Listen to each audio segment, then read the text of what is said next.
F-rank adventurer finds the supreme S-rank goddess and gains epic powers. If you dig my recaps, don't forget to subscribe and smash that notification bell. Somewhere in a dungeon in Japan, Kaito Takagi was using his store-bought insecticides to hunt slimes, a common practice in his daily life. As he coldly executed each of these gelatinous monsters, he holstered his poison cans like a gunslinger in the Wild West. After 2 years of this routine on the first floor of the dungeon, Kaito had just completed his 999th slime kill. Despite feeling useless for only annihilating walking jellies, he didn't get discouraged and promised to finish off the 1,000th enemy to end the day on a high note. As he walked, security cameras followed his steps and analyzed his stats, which were never anything remarkable. Suddenly, he came face to face with a golden slime in the middle of the path, seeing it as the perfect opportunity to complete his 1,000 victories in style against this special kind. As always, the slime destroyer approached the creature and sprayed the insecticide, but this one was much more agile than he was used to, dodging the spray with the reflexes of a fly. Kaito didn't give up and pulled out his repellent gun, this time hitting the target, which fell stiff to the ground, or rather limp. Despite the achievement, the young man noticed that even this rare monster didn't give much XP, but at least he could take its magic core in hopes of fetching a good price. Upon picking up the item, he saw the image of a mythological creature drawn on what appeared to be a gold-plated card. Examining the object's description, Kaito realized it was a Valkyrie named Sylphie, getting excited at the thought of finally obtaining a legendary servant card. Looking around to make sure no one saw him pick up the card, he quickly searched the internet for information about the Valkyrie, but there was nothing in the database about her. If he wasn't mistaken, the only thing Kaito knew was that these women were demigoddesses from some mythology,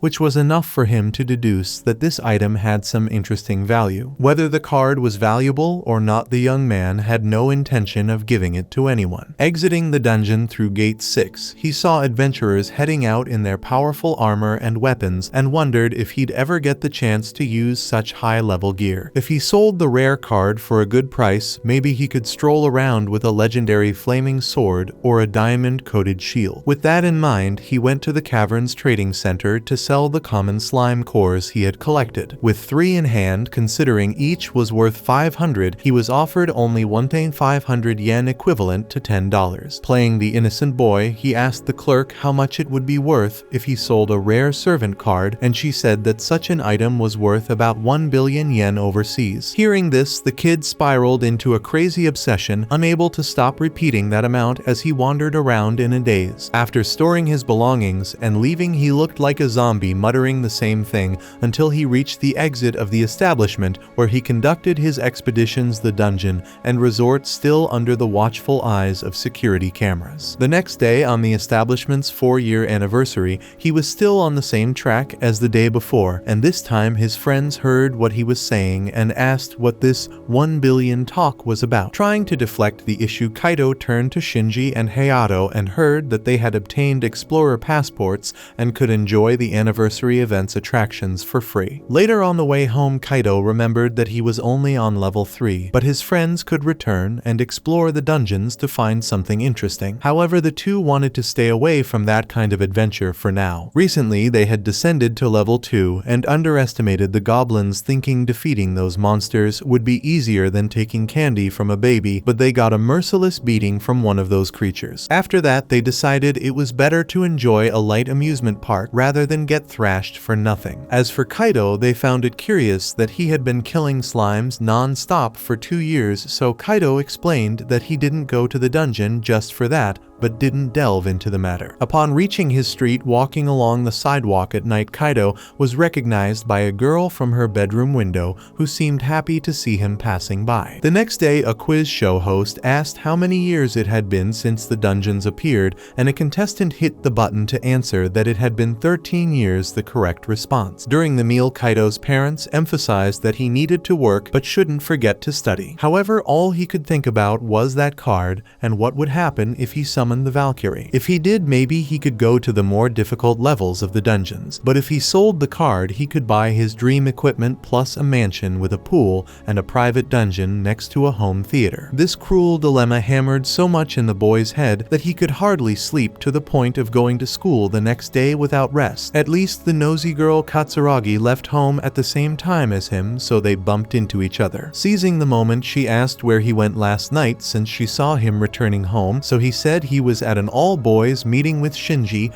and Hayato, the famous boys club. Speaking of the devil, the two popped up out of nowhere on the path, so Kaito grabbed them and asked them not to tell that he went to the dungeon yesterday. Katsuragi asked what they were doing together, and each responded with something different. Noticing the inconsistency, the girl questioned if Kaito had gone to the dungeon again, but the kid lied blatantly. Innocent or not, Katsuragi believed him and went on her way. Arriving at school, Kaito asked his friends what they would do if they found a rare servant card, and the two replied that they would definitely sell it to become rich, especially since a servant could only be summoned inside the dungeons. Anyway, they pointed out that finding such a card was harder than winning the lottery, and Kaito gave a sheepish smile. During classes, he couldn't get the issue out of his head, reflecting that he wouldn't be able to sell the card if he summoned the servant, not even knowing if it would be useful to him. However, looking at Katsuragi, other ideas came to his mind. As soon as he returns to the dungeon, he pulls out the card and realizes it's worth $1 billion, but he knows he needs to follow the right path for Katsuragi's sake. Then he summons Sylphie the Valkyrie, creating a powerful tornado in the cave that dissipates, revealing the figure of a gigantic mythological creature. This creature envelops the boy in its hands until it completely disappears, leaving the card user lost. However, a small innocent Valkyrie pokes him on the back and introduces herself as Sylphie, making the poor boy kneel, feeling the $1 billion he had in his pocket slip away. Sylphie asks what's going on, so Kaito pretends it's nothing and invites the little girl to go slime hunting with her uncle. A few steps ahead, she catches her master's attention and alerts him to the presence of a nearby slime, and he is surprised to see that she can detect creatures around. In the end, the Valkyrie was right, and an unsuspecting slime was lurking in the depths of the cave. As usual, Kaito draws the insecticide, but before attacking, he asks Sylphie if she can defeat the creature. The small mythological figure enthusiastically affirms that she can, and then she steps forward to make a demonstration. Conjuring an extremely powerful divine lightning, she disintegrates the poor blue jelly without mercy, with a smile on her face, leaving her master speechless. He knows she has 170 combat points, 17 times more than he does, and that she continues to be a goddess even if only half of one. Changing the subject, the Valkyrie mentions that her stomach growled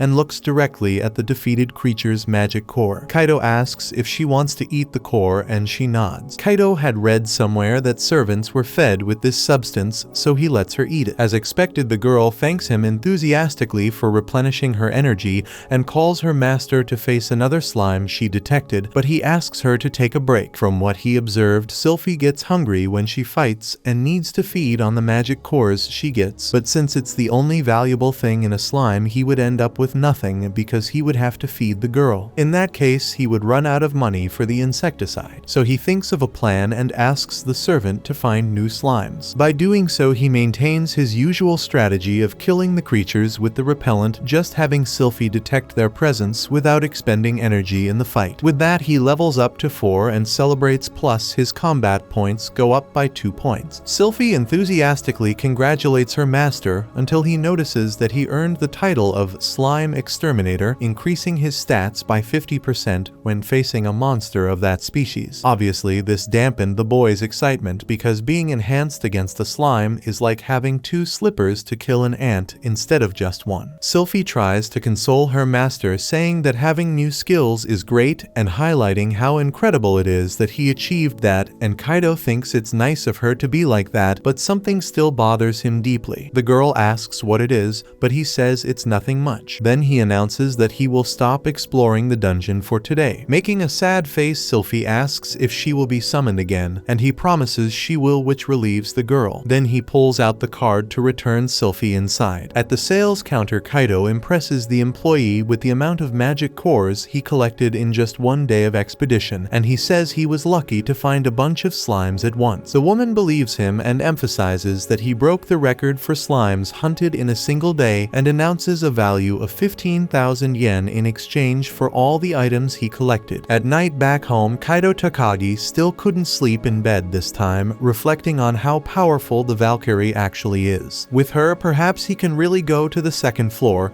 even though he's afraid of goblins. Many years ago, when he was a child, Kaito watched a live broadcast of Dungeon 37 on TV with Katsuragi, where the girl's father, Captain Katsuragi, tells the reporter that he intends to go to the deepest level of the dungeon and one day uncover the secret of these mysterious caves. The reporter comments on how the captain faces the unknown with courage and wisdom, and every word of that story enchanted young Kaito more and more, who didn't take his eyes off the television for a second. In sequence, Kaito wakes up from this dream and knows what he has to do. Thus, he prepares to go to the second level of the dungeon alongside Sylphie with improvised equipment. As always, the Valkyrie shows all her joy in participating in this expedition for the first time, and the boy makes it clear that he counts on her in this decisive moment. After all this time being content with slimes, Kaito descends the dungeon stairs towards a new challenge, and just like Captain Katsuragi, he promises to uncover the mysteries of the depths and become a hero just like the captain, while also pursuing another goal just as important. 15 years ago, two brothers finally discovered the mysterious entrance to a dungeons that began appearing all over the world. Alongside the special dungeon exploration group, these heroes planned to brave the dark recesses of the caves and uncover their secrets. Comprised of various professionals, this is the largest elite group on the face of the earth, ready to undertake any mission assigned to them. Entering the terrifying domain of monsters, the brothers showed no fear facing evil head-on with their powerful abilities against the monstrous creatures that appeared along the way, descending floor by floor into the malevolent depths of the unknown. Although they had not reached the deepest levels, the brothers planned to compensate their fans with an incredible theme park that perfectly simulated the known floors of the dungeon. With this, they hoped to pressure the government to allow 15-year-olds to obtain their hunter licenses, as they believed this was the optimal age. However, not everything was a vacation,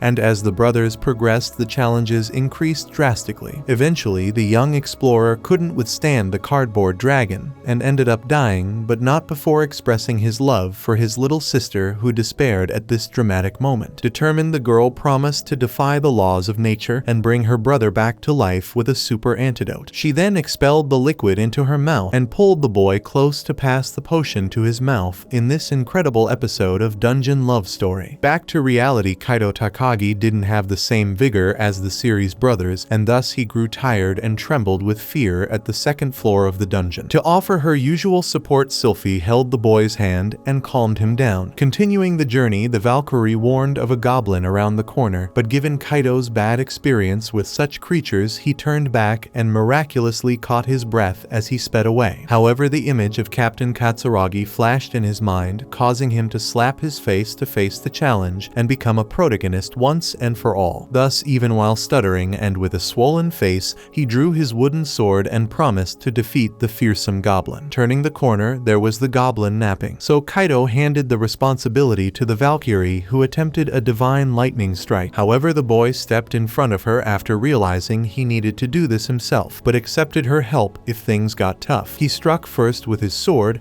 but missed, leaving an opening for a counterattack. Quickly, Kaito raised his shield and blocked the opponent's charge, and they contested the space shoulder to shoulder. Showing strength, he didn't know he had the boy knocked down the goblin and struck confidently, but the monster grabbed the sword and disarmed the adventurer. With no other choice, he drew his insecticide and sprayed it in the creature's eye, momentarily blinding it. After this brilliant strategy, Kaito retrieved his main weapon and went back on the offensive, stumbling along the way and luckily thrusting the sword into the goblin's belly, defeating it. In victory, the young boy couldn't contain his emotion and shed tears of joy for finally defeating his arch-enemy, while Sylphie celebrated her master's triumph enthusiastically. Additionally, Kaito leveled up and gained the provisional title of Goblin Exterminator, granted to those who had defeated a creature of that race and overcome the fear of dying against it, ensuring a 10% bonus to stats when facing that monster again. Since this victory was by luck, the effect is only provisional and weaker than the original. Kaito didn't know whether to be happy or feel humiliated by the system's accusation, but he didn't want to dwell on sadness at this moment, because intentionally funny or not, he killed a goblin,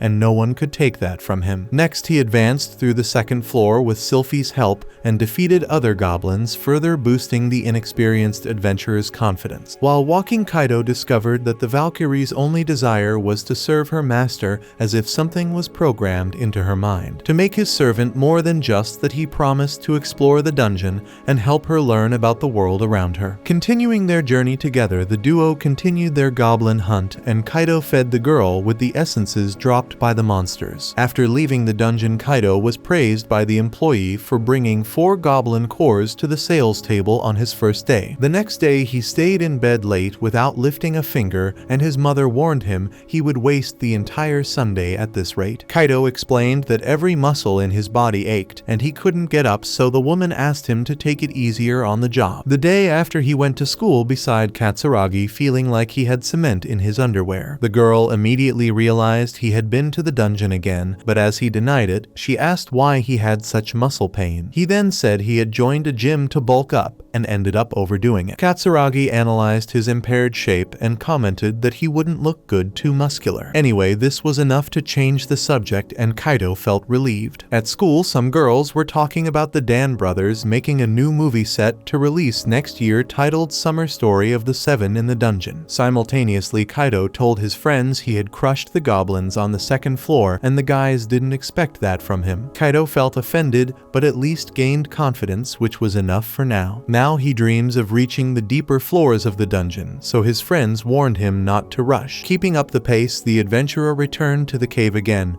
and explored an untouched corner of the second floor. As on the previous day, the cycle repeated, and they defeated the goblins that appeared, leaving Takeo exhausted for the next day. As time passed, he gradually improved his equipment, such as buying a tungsten bar to make his hunting more effective. When he arrived at school, the kid was a total deadweight, which increasingly bothered Katsuragi. Nonetheless, he didn't give up on his goal and kept returning to the dungeon daily. After much effort, he finally reached level 10, and amid Sylphie's enthusiastic applause, he was awarded the Divine Blessing, a title given to those loved by deities and similar beings. The bonus from the statistics increases as the user levels up, and the rate of this increase will depend on the love of that deity. In light of this, Kaito Takagi realizes he has gained an overpowered ability and celebrates his rise to prominence like never before. With this, he bows to Sylphie, the only deity he knows, and says that all this is thanks to her. Holding the young Valkyrie's hand, he hopes to rely on her even more from now on, and this is exactly the girl's wish, to be there for whatever her master needs. The way Kaito expressed himself enchanted the girl, who becomes even happier to discover some deeper feelings from that young man, so she states it is wonderful to have him as her master. Next, they encounter a glowing skeleton on their path, so Kaito questions if this glow is the effect of the divine blessing,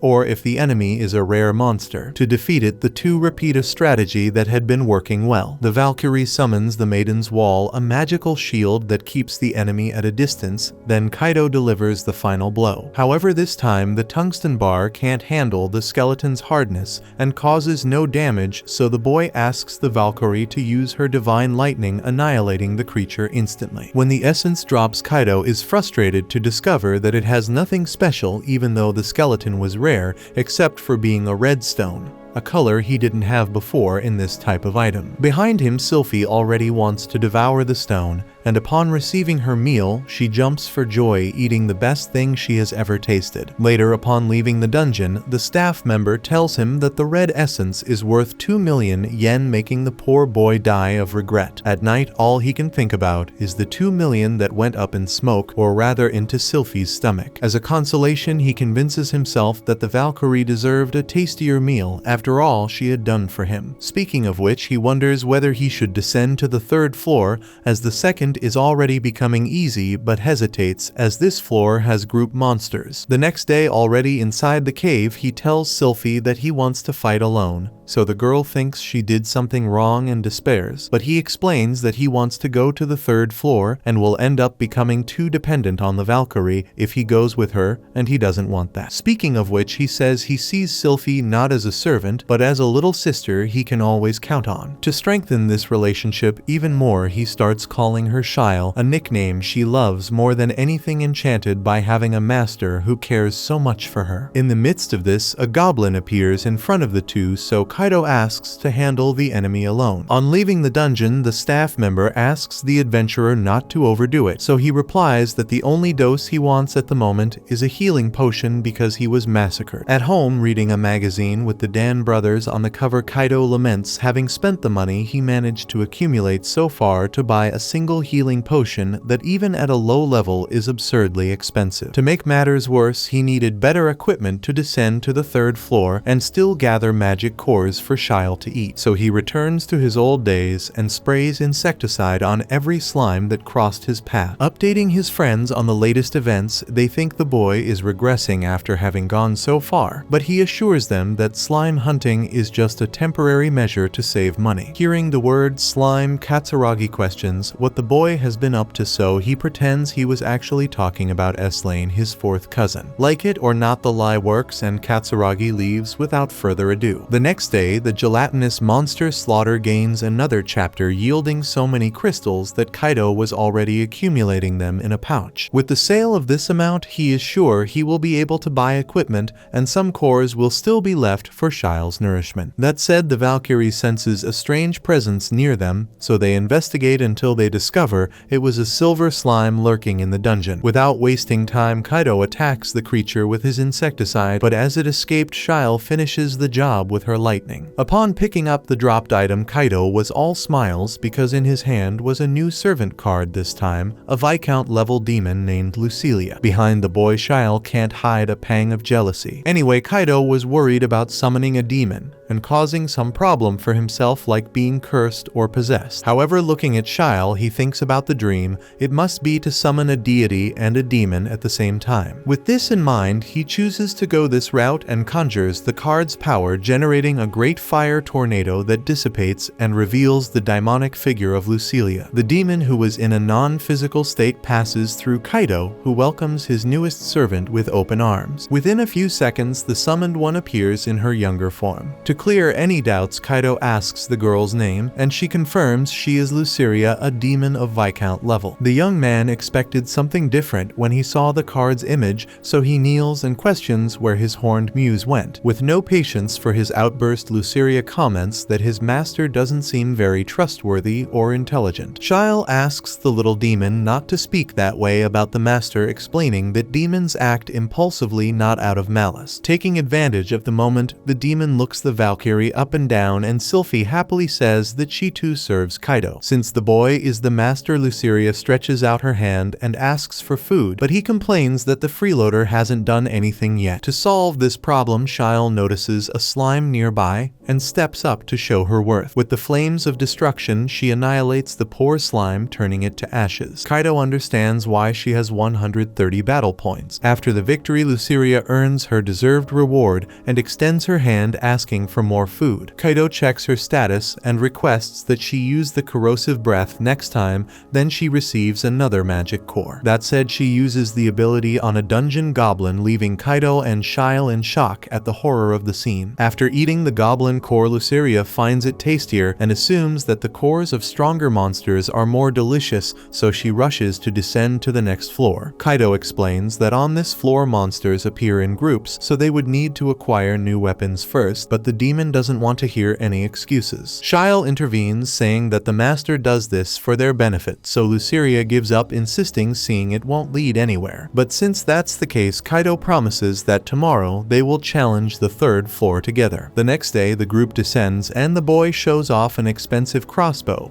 he bought, but Lucilia warns that just because it's expensive doesn't mean it's good. Either way, only time will tell who's right, and soon after they encounter 2 hellhounds. Kaito tries to take down the first, but misses the shot. The hounds chase the humans, so Shyle protects the master with her magic shield. Then Kaito asks Lucilia to attack, and with the flames of destruction, she takes down the hounds in the blink of an eye and devours her reward. Having defeated both enemies, she demands both cores, but Kaito says there won't be any left for Shile. Either way, they continue their path, gathering more cores. Luceria warns that if he's lying, she'll throw him into the inferno. After that moment, the team continues until they encounter two wild boars. Confident, the demoness casts her usual spell, but this time one of the enemies emerges unscathed from the flames. Kaito steps in and hits the boar in the eye, enraging it even more as it charges towards the group. Fear causes the boy to fall, but in a panic he fires again and hits the boar in the forehead, ending it. While Shile praised the master's performance, Luceria mocked the fact that he had fallen. In the midst of this, the young man notices he has leveled up to 11 and celebrates, but the demon is only interested in more cores to fill her stomach. After this expedition, Kaito laments that he didn't earn much money because Luceria always wanted more food. Next to him, a group of young girls celebrates their successful descent to the 6th floor, making the boy think he might be able to do the same and seek more valuable rewards. One day later, lost in these thoughts, Kaito's attention is called by his friends. They think Kaito is considering which school to invest in after graduation,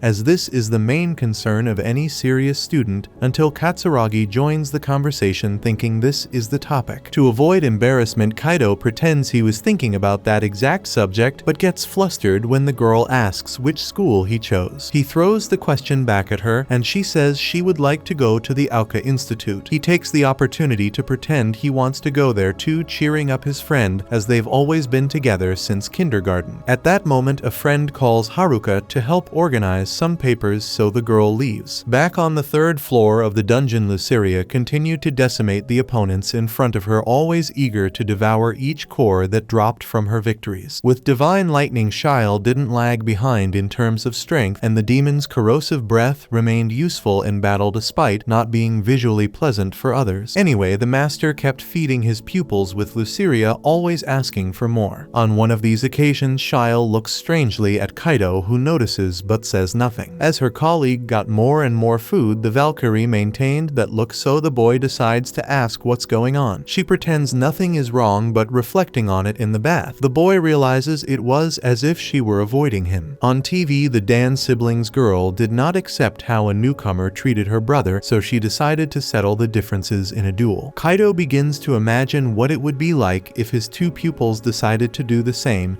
and thinking about it causes the young man to despair, having no idea what he would do if the situation reached that extreme. The next day, the poor guy has huge dark circles under his eyes, and Katsuragi already imagines what happened when they meet on their way to school, so she offers to help. Kaito lies, saying that Shinji and Hayato have befriended completely different girls, and the quieter girl doesn't seem to like the bolder one, so he wonders how to make everyone get along. Katsuragi advises him to ask the person directly instead of making assumptions, and Kaito relates this advice to the Shile situation. So when he returns to the dungeon, he summons only Shile to talk to her. Getting straight to the point, he asks if the Valkyrie likes Luceria, and she replies that she found her colleague a bit intimidating at first, but she said she didn't mean any harm. Therefore, Shile considers Luceria a kind girl and adores her. So the master asks if there's any other problem, because he cares a lot about the Valkyrie and doesn't want her to be unhappy by his side. With that, Shile spills the beans and says that the master is nice to Luceria all the time and wishes he would be that way with her too. She argues that the demon gets way more cores than she does. Before Luceria arrived, the Valkyrie felt much closer to the master. In other words, she wants Kaito to talk to her more. Realizing this, the boy understands that even these mythical creatures can feel jealous. Anyway, he promises to give the same number of magic cores to both of them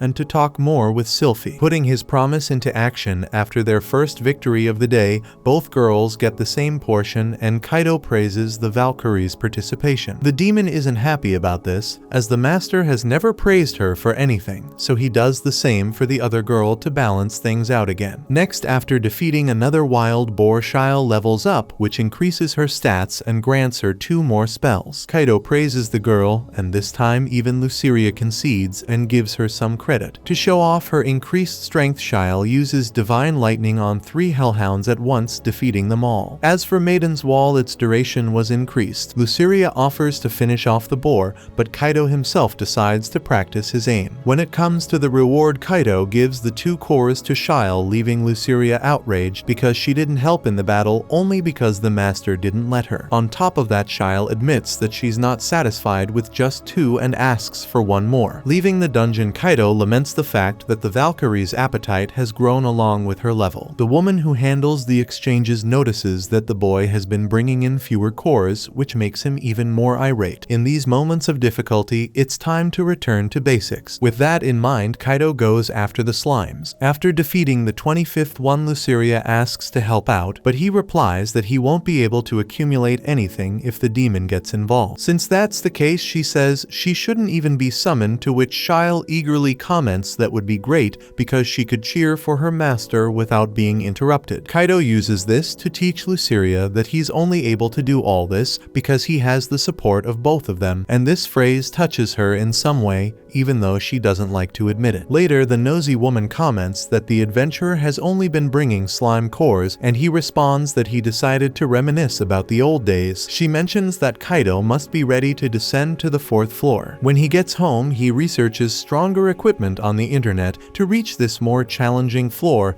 and finds a full carbon nanotube suit, but it costs 5,000 yen. As he needs a lot of money, Kaito returns to the dungeon and finds a metallic blue slime, a special monster also related to the divine blessing ability. Wasting no time, he summons the girls to deal with the creature, and the two seem to be getting along better after what the master said about needing both of their support. Working as a team, they defeat the slime. Kaito is eager to grab his dropped servant card and rushes to the slime's loot. However, when he gets there, there's a magic orb which can turn him into a mage. There's no way he intends to sell the orb, so he throws it on the ground and activates its components, generating a mana layer that envelops the user and triggers a reaction in his body. Checking his menu, Kaito Takagi notes that he gained the water ball ability and gets excited about his new talent. To test the spell, Kaito approaches a hellhound and asks Shyle to open her magic shield. If he can't defeat the enemy, he asks Luceria to intervene with the flames of destruction. With the strategy set, the Valkyrie activates the Maiden's Wall, giving the master comfort to experiment with the water ball on the dog, but the attack simply doesn't cause any damage. Thus, Luceria solves the problem once and for all, while Kaito wonders if that was really magic. To console the master, Shyle says the magic will improve over time,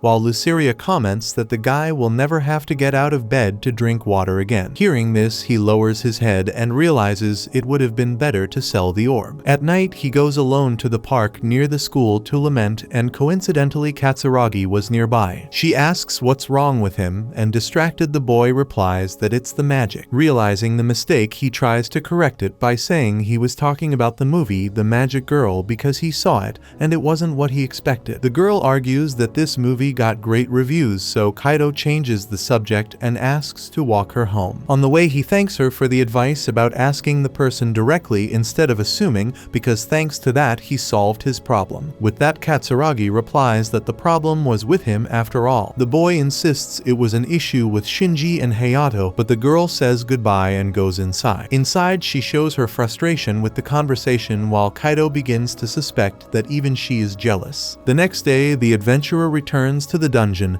this time to practice his newest spell. Just like yesterday, all he can conjure is a ridiculous water ball that hits the wall and explodes like a soap bubble. While Shyle is worried about the boy overexerting himself, Luceria is already imagining the bright future of this talented mage. Ignoring the little devil, Kaito resumes conjuring the water ball and ends up fainting from exhaustion. Back home, the kid was extremely tired. After passing out soundly, he dreams again of his childhood hero, Captain Katsuragi. When he was a child, Kaito wanted nothing more than to become that man in the future. So when he wakes up, he knows he can't give up now. With that in mind, he returns to the dungeon and resumes his training, and soon the water balls start showing improvement, hitting the wall with more power. After hours of repeating the same spell, he gets tired again, but maintains the determination needed to get up once more and continue training. Now he tries to form a cube out of the water ball, and with the Valkyrie cheering him on, he succeeds and celebrates excitedly, even though Luceria doesn't see much in this nonsense. Despite being on the brink of exhaustion, the kid insists on training and almost dies. Leaving the dungeon, he celebrates the fact that he is controlling his mana better, but he is still frustrated because he is leaving the training exhausted. Stumbling from fatigue, the boy trips and falls onto a girl's shoulder. The group of girls is worried about him, but he says he's fine and continues on his way. As he walks away, the oldest of the three Eri comments that some people really overdo it with training, but Hikarin, the youngest, believes that only those who push themselves to the limit can learn the most. Mikyu, with her cathood, thinks that such people just like to suffer. The next day, Kaido is sleeping soundly in class as usual, but this time the teacher shows up to scold him. Startled, the boy wakes up shouting that he will train hard again today, causing the teacher to frown even more, while the whole class bursts into laughter and Katsuragi looks on with concern. After this class, Shinji and Hayato go to talk with the slime exterminator, and he explains that he's been training some essential skills to conquer a dungeon,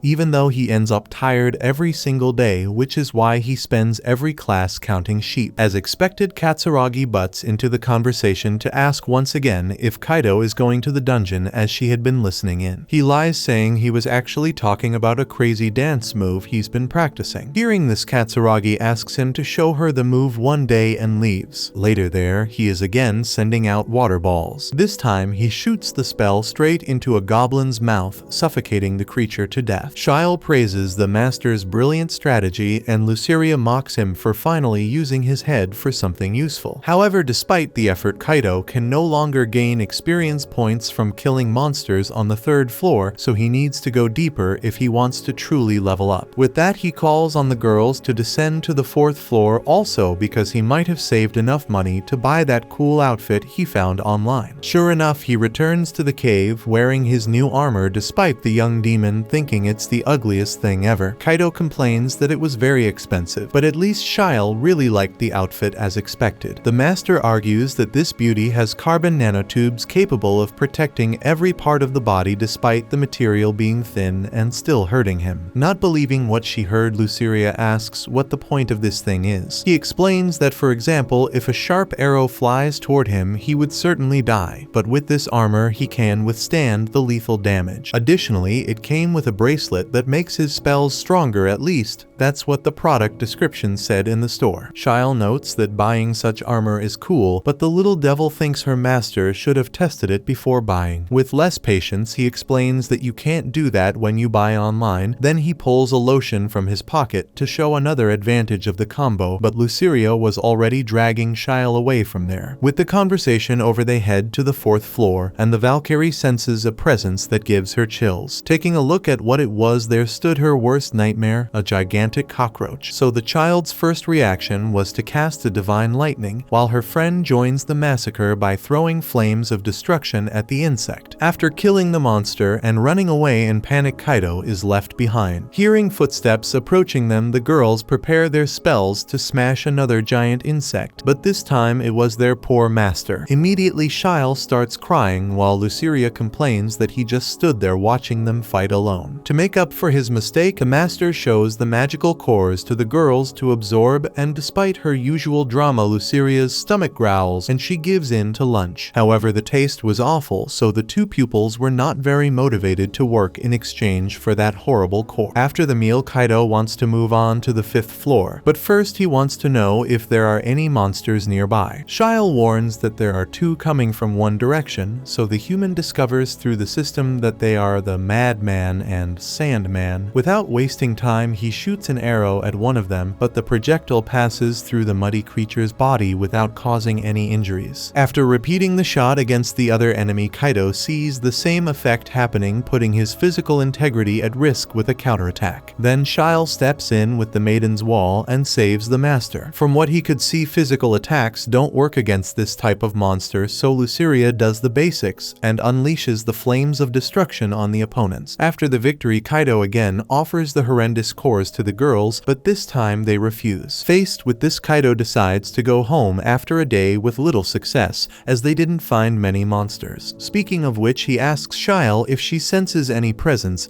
and all she feels is a wall that the boy thinks is ordinary. To prove she's not there for nothing, the Valkyrie blows up the wall and reveals a secret entrance. Giving up on leaving, Kaido asks the girls to be careful, as there might be traps in this part of the dungeon, again, and without delay Luceria activates a false floor that triggers an arrow shot. In a desperate attempt to save the little demon, the boy ends up taking the arrow to his stomach. He rolls on the ground, but quickly gets up remembering he didn't buy the new outfit for nothing. Continuing their walk, the boy reminds the girls that they must be very careful where they step, so Luceria causes more trouble by activating another trap. This time Kaito manages to dodge, but ends up electrocuted by activating another. For some reason the shock makes the boy feel better than before, so he pulls himself together and asks Luceria why she was showing so much concern when she always mocks everything that happens to him. After being terrified by the possibility of dying, the demon crosses her arms again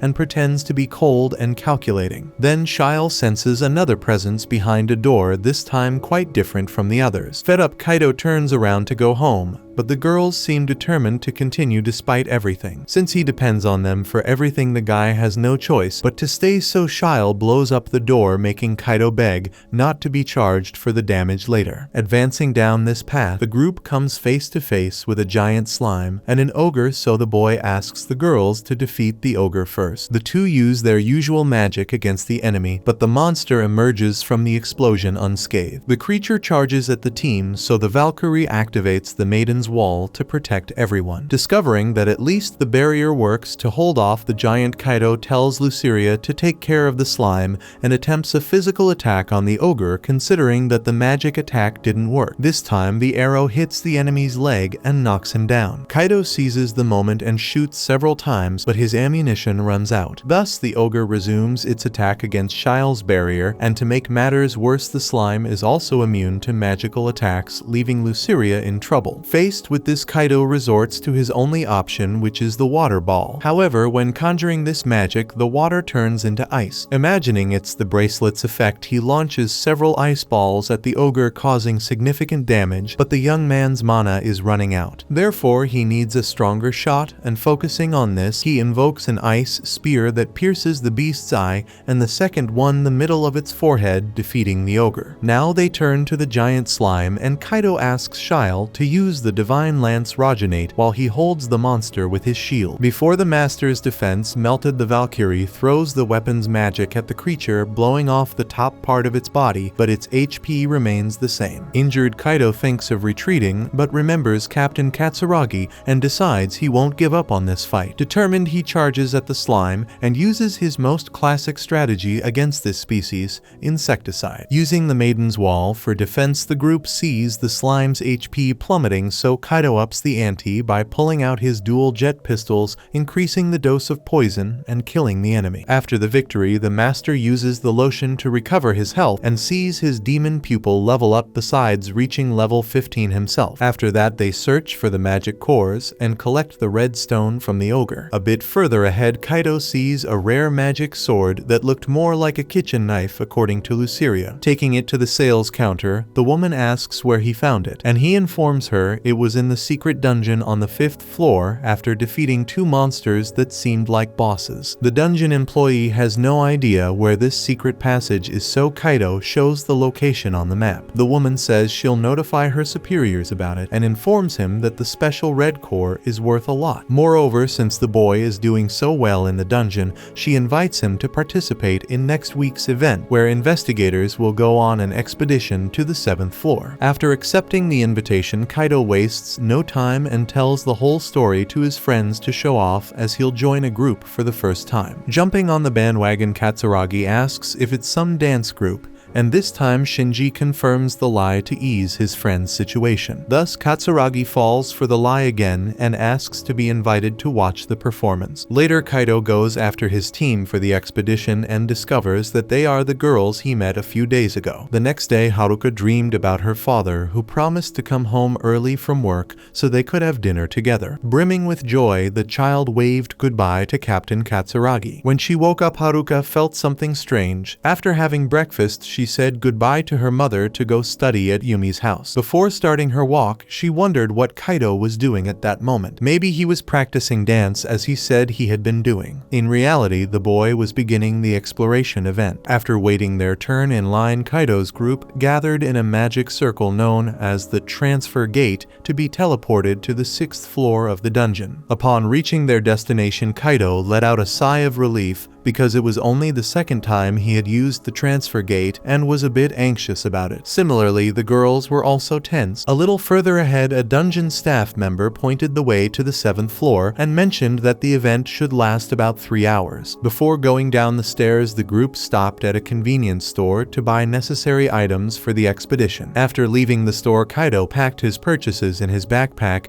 but noticed that the girls were carrying very little. Actually, each of them had a magic bag that allowed them to carry dozens of items more than the boy without any effort. Kaito commented that you could buy an apartment with the value of those bags, and they responded that their father had bought them. Coming from wealthy families, the girls could easily equip themselves with high-end gear, while Kaito had to humble himself against slimes to scrape together coins. Miku commented that the boy's armor was just a second skin, so Hikari scolded the cat ears for saying whatever came to her mind without a filter. Soon Eri drew a naginata from her bag and announced it was time to descend to the 7th floor. Once there, Kaito asked what kind of monsters appeared in that area, and Miku responded that they were mostly golems. The boy commented that the girl had done her homework, and she believed it was the basic strategy for the game. Kaito agreed, though he didn't see it as a game. Suddenly, they all heard noises in the dungeon and became alert, thinking they were golems, but as the shadows approached, they were revealed to be 4 dungeon guardians staff responsible for the protection, cleaning, and maintenance of the cave, who were very polite to the adventurers on expeditions. Hikaru had great respect for these professionals and the service they provided. Since it was a moment of pause, Kaito took the opportunity to get to know his group mates better. He mentioned that he was at level 16 and asked Eri about her level, to which she responded she was at 18. Miku was at 15 just like Hikaru, but the younger girl had 75 MP points, which was double Kaito's, leaving him astonished. The conversation was cut short when rocks in the cave levitated to form the body of a stone golem. Eri took the lead and positioned herself at the front, asking Hikari to prepare spells and Miku to protect the spellcaster. To fit Kaito into the strategy, who felt out of place among the group that had worked together for a long time, the leader asked him to protect her. Then she charged at the golem using her mobility to avoid being hit by the monster. After circling the golem looking for an opportunity to strike, the warrior managed to flirt with the attack a few times but couldn't land a strong enough blow. After several failed attempts, Eri finally adjusted her weapon to deliver the blow that ended the fight. Kaito was impressed with what he saw, while the friends showed their pride for their leader. However, the problem seemed far from over when another enemy appeared before the team. This time, a bronze golem challenged the visitors, and knowing it was a more powerful opponent than the previous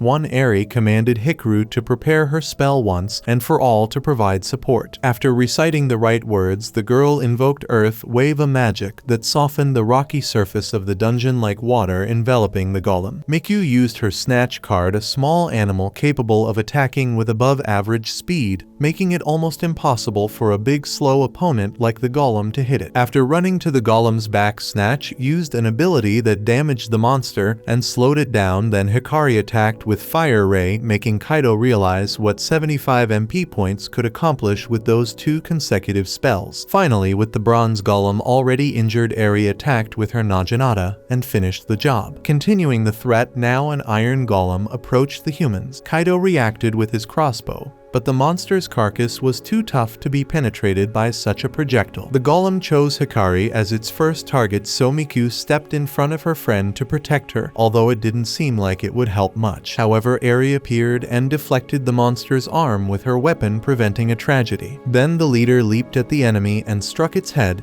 even though not even her naginata could penetrate the monster's armor. Hikari used her Fire Ray in an attempt to break through the armor, but again the attack had little effect. Miku used Snatch to repeat the same strategy against the bronze golem, but the iron one wasn't hit when the animal attacked from behind with its ability. Seeing this, Kaito had no choice but to invoke Shyle and Luceria, so he reached into his pocket for his cards. In the meantime, he dropped the magic sword Baltzard, which according to his internet research was capable of causing the imagined damage when attacking. Whether true or not, the boy intended to put it to the test before invoking his cards. With Baltzard in hand, he imagined his enemy being defeated with one strike and hoped it would work. For his strategy to succeed, he asked Hikari to cast her Earth Wave, which she did. Then he asked Eri to keep the golem distracted. With that done, he went to the iron golem's back and pierced its carcass with a magic sword, defeating the enemy. From then on, Kaito looked at Baltzard differently after the great feat. Later, the group gathers for tea, and the girls can't help but point out the impressive item the boy is holding. Additionally, Miku mentions that Snatch liked the boy, and he is surprised by this, especially since he has never seen a carbuncle before. This is because servants are not registered by the dungeon cameras according to Snatch's master. Kaito didn't know this,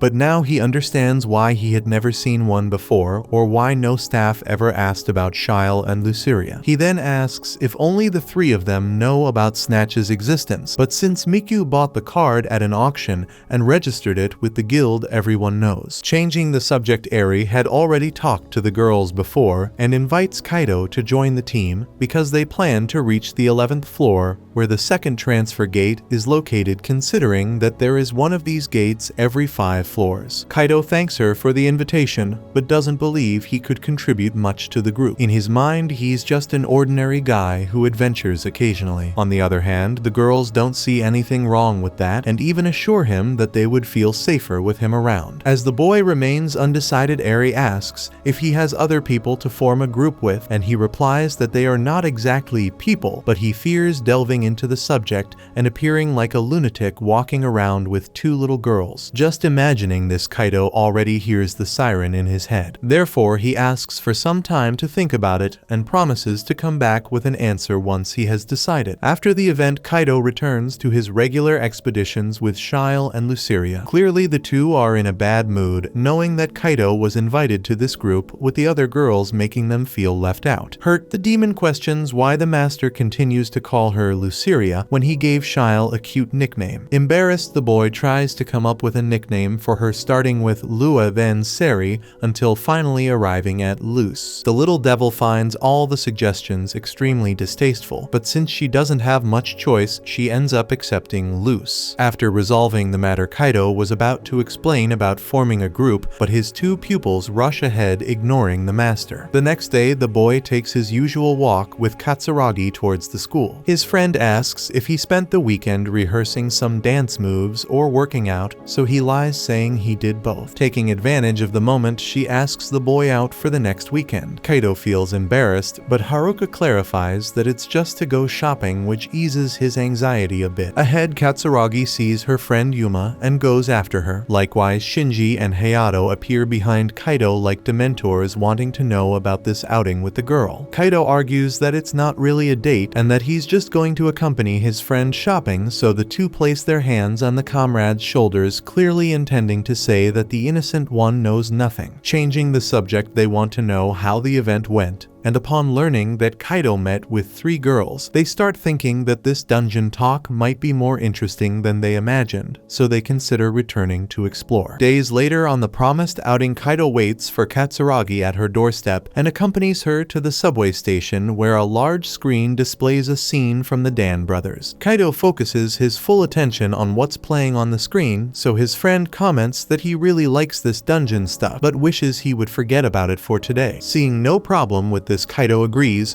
and the two set off to shop. At the market, Haruka comments that it's been a long time since they went out together, because when they were little, her father, Captain Katsuragi, took them to various places like the beach, the movies, and camping. Speaking of which, the girl gets excited at the thought that they could watch a movie together once again. Shortly after, the girl is trying on some clothes in a store and asking for Kaito's opinion, to which he always responds in the exact same way with the same words, saying she looks pretty. Then they go to a park to enjoy the sun a bit more. Under the fresh air, Katsuragi stretches her arms up high, making Kaito imagine that this scene could easily be a painting. The girl comments that a dog walking in the park is beautiful, and Kaito agrees, but Kaito didn't see any dog. To enjoy the outing, the two rent a boat to row on the river, and Katsuragi comments that the fish are wonderful. Kaito agrees, but Kaito didn't see any fish. Deep down, he knows this is a date, but he shakes his head to clear that thought because he doesn't believe Haruka would ever invite him out. Meanwhile, she comments that her friend seems more fit because of the gym and dancing, and the shameless one agrees. Later, they share a milkshake and even swap ice creams to taste each other's. On the way back home, Kaito gets lost in another Dan Brothers ad at the station, while Katsuragi sees a mother with her little daughter and asks them to visit one more place before leaving. Together, the two arrive at the entrance of the dungeon construction site where her father is in the underground. That day, he promised to have dinner with his daughter, but never return. For this reason, she doesn't understand why people risk themselves in that dungeon. Saying this, the girl calls Kaito to leave, and he thinks to himself that he understands his friend's concern, but his dream will always be to follow in Captain Katsuragi's footsteps. As the days went by, Kaito was already showing off and channeling his water magic into Baltzard's blade. After casting the spell, instantly creating a sword, he sliced a golem in half and announced that this ability was called the Ice Magic Blade. As always, Shyle clapped with immense enthusiasm and asked Luce if she also thought that the master was becoming extremely powerful. If the Valkyrie was predictable, so was the demoness, which is why she questioned if there was some girl the boy was trying to impress with all these moves. Shyle took the bait and with tears in her eyes asked if the master was going to replace them with the three girls. Before Kaito could respond, Shyle apologized if she wasn't doing enough and promised to do everything to surpass her limits, but the boy wasn't dissatisfied with them. The problem was that he couldn't justify himself. Luce accused the poor guy of discarding them just because they ate magic cores like they were chocolate. Seeing that he was at risk of dying right then and there, Kaito decided to give up on the other group and promised to keep things as they always were. However, Shyle wanted the girls to join the group if her master wanted, because she would support any decision he made. Luceria sighed and gave up trying to control the situation as long as she could keep devouring magic cores. Anyway, Shyle would love to know why Kaito wanted to invite those girls to the group, and he replied that he hoped to evolve alongside them. Moreover, if he didn't become stronger, the boy feared being abandoned by his two servants because they were extremely powerful. Shyle lightened the mood by emphasizing that she was proud of her master's efforts, so Kaito felt secure forming the group with the humans only on weekends. Once everything was discussed, even though he had the permission of a deity and a demoness, the boy was much more afraid of the three girls, it seemed. So much so that he froze in front of his phone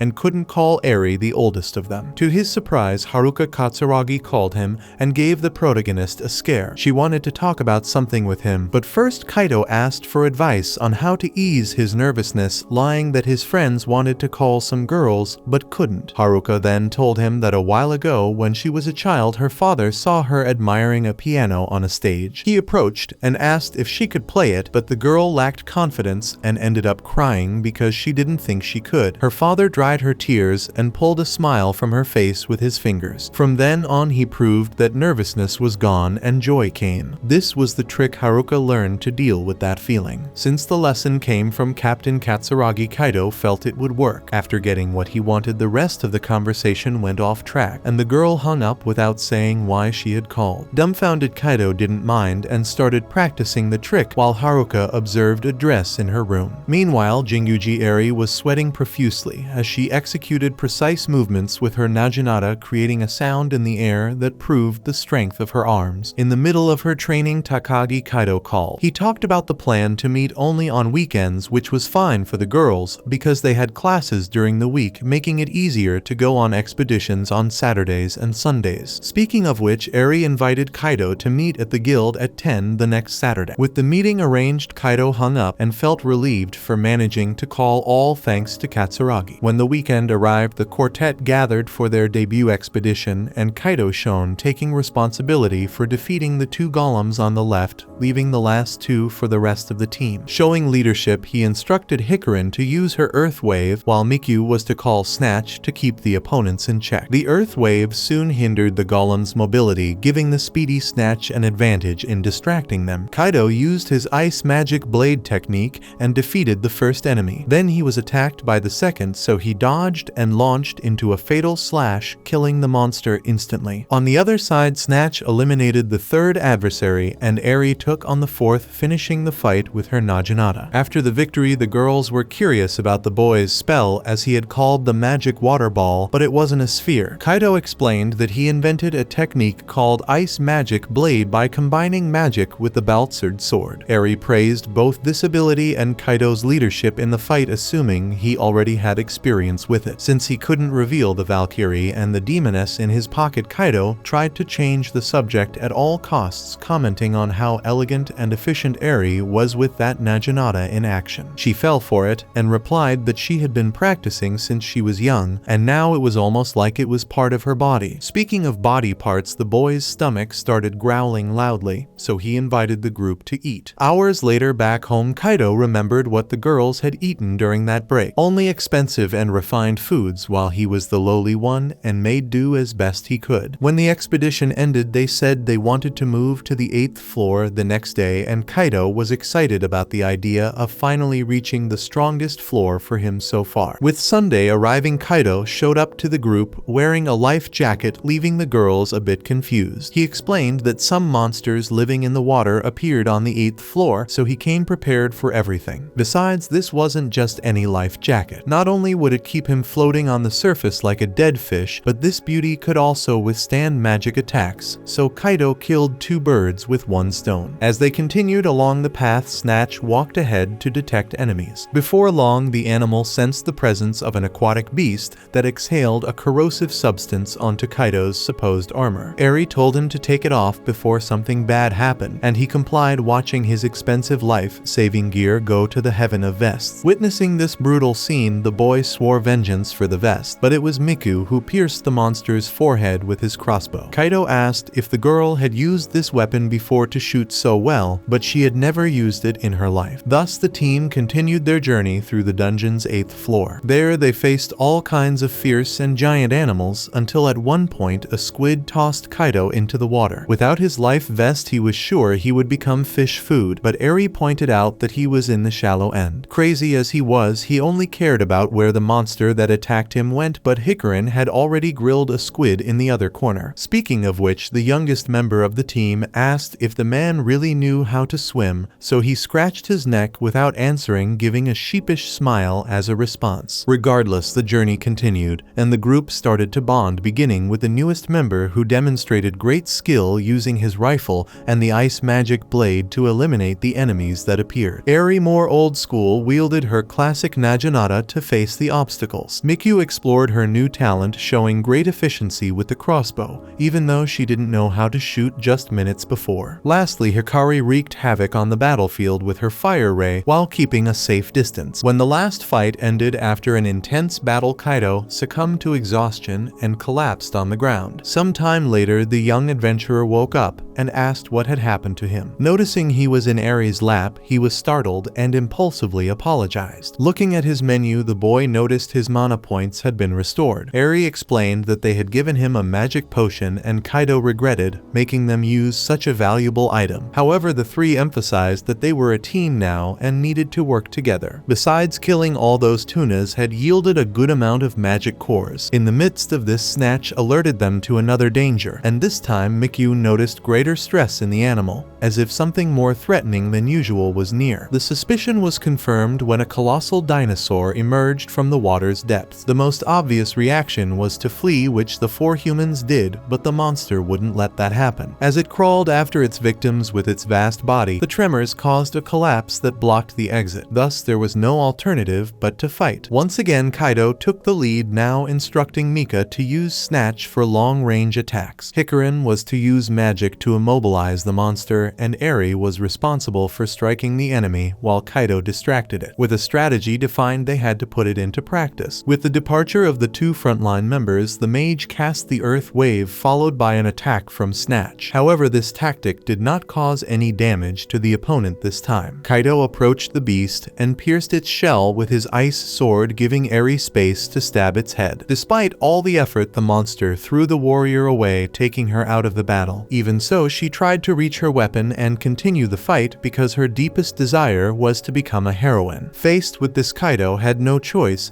but to invoke his two secret cards, Luceria and Sylphie, who when they appeared in the area promised to make the monster regret attacking their master. The Valkyrie began by launching the divine lightning along with the demoness's flame of destruction. The combination of the two powers resulted in a devastating charge, hitting the dinosaur squarely, ending the conflict. With that done, Shyle ran to see how her master was, while Luce confirmed that a woman was indeed involved in this whole story. Miku wasted no time and hugged the Valkyrie in gratitude, while Hikari, more restrained, asked to touch the demon's hair, which she refused at first. The little girl insisted so sweetly that the demonic entity found herself cornered until she allowed it. The human girl got emotional as she rubbed Luceria's silky hair against her face. Before long, the four began to form a bond of friendship and decided to bathe together, which Eri thought was a fantastic idea. They found a place to bathe and further strengthen their bonds. Miku was already calling the Valkyrie Shyle, and Hikari managed, using her angelic face, to convince Luceria to let her be called by the nickname too. Eri didn't want to be left behind and asked if she had permission to call the entities the same way. Once she got approval, the team was finally formed, and the older woman stood up in excitement. Meanwhile, Kaito took a much quieter bath with Snatch. Then everyone said their goodbyes and Kaito was left alone with Eri. The boy mentioned what Eri had said when she was thrown by the dinosaur. She was trying to reach her Naginata while stating that she would be a heroine. Jinguji Eri then explained that she had been training since she was little, and her father taught her that it was necessary to become strong to ensure the protection of those she loved and to oppose all injustice. According to him, those who followed this path were called heroes, and since then that's all Eri had wanted to become.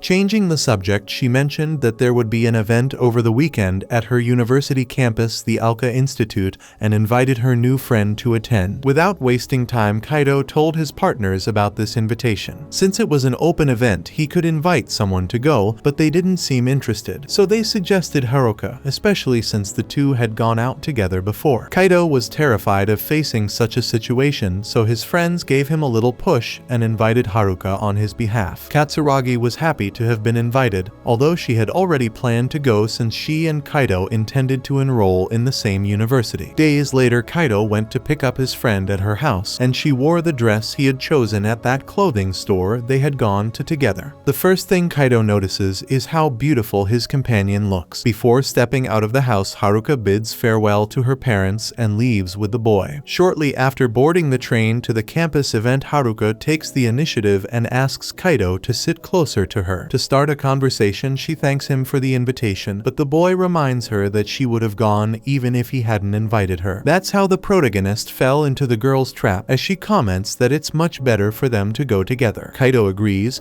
but tries his best to convince himself that this isn't a date. Feeling much more at ease, Haruka can hardly wait to visit the Alka Institute. Suddenly, the duo Shinji and Hayato express the same desire, appearing unexpectedly in the front seat. Kaito doesn't understand why the guys are going along, as they certainly aren't the type to be interested in checking out a university, which they indeed aren't. They're more interested in seeing what an open campus event is like, seeking other pleasures that don't involve lectures. Nonetheless, they promise not to interfere with what's going on between the two, while Kaito pretends there's nothing happening between him and his companion in this literal meeting. Looking to the side, the part-time adventurer spots an ad for the Dan brothers on a TV and ends up staring at it. Haruka then asks if he's disappointed that he can't go to the dungeon. Kaito thinks quickly and responds that there's no better plan this Saturday than being with Haruka at this event. She earnestly asks him to take his mind off the dungeon for just today, which he agrees is a good idea. Soon the group arrives in front of the Alka Institute, and Shinji and Hayato emphasize that this is where high society gathers, like a gateway to another world. Upon entering, Haruka is enchanted by the artificial cherry blossoms and assures that they'll return in July when the cherry blossoms are in full bloom. Kaito also fantasizes about this moment, though much more intensely than the young Katsuragi, imagining the two having a romantic moment among the pink flowers. At that moment, he slaps his face to regain control. After all, even if they attend the university together, they'll still just be classmates. Not understanding any of these strange reactions from the guy, Katsuragi just goes with the flow. They then head to the event reception where Eri is attending. With his face swollen from the slap he gave himself. Kaito tries to introduce his friends, but they insist on stepping forward on their own. Thus, Mizutani Hayato and Ahiyama Shinji say their names, hoping to make a good impression on the beautiful girl working at the campus. Eri also wants to know if the girl next to Kaito is his girlfriend, so he explains that she's just a neighbor and childhood friend. Finally, Eri says it's a pleasure to meet everyone and asks them to explore the campus at will, as she'll show them around later. As they leave, Eri doesn't understand why she felt relieved to know that Haruka is just Kaito's friend. At the same time, Kaito's friends are impressed that he knows that graceful young woman at the reception, so Kaito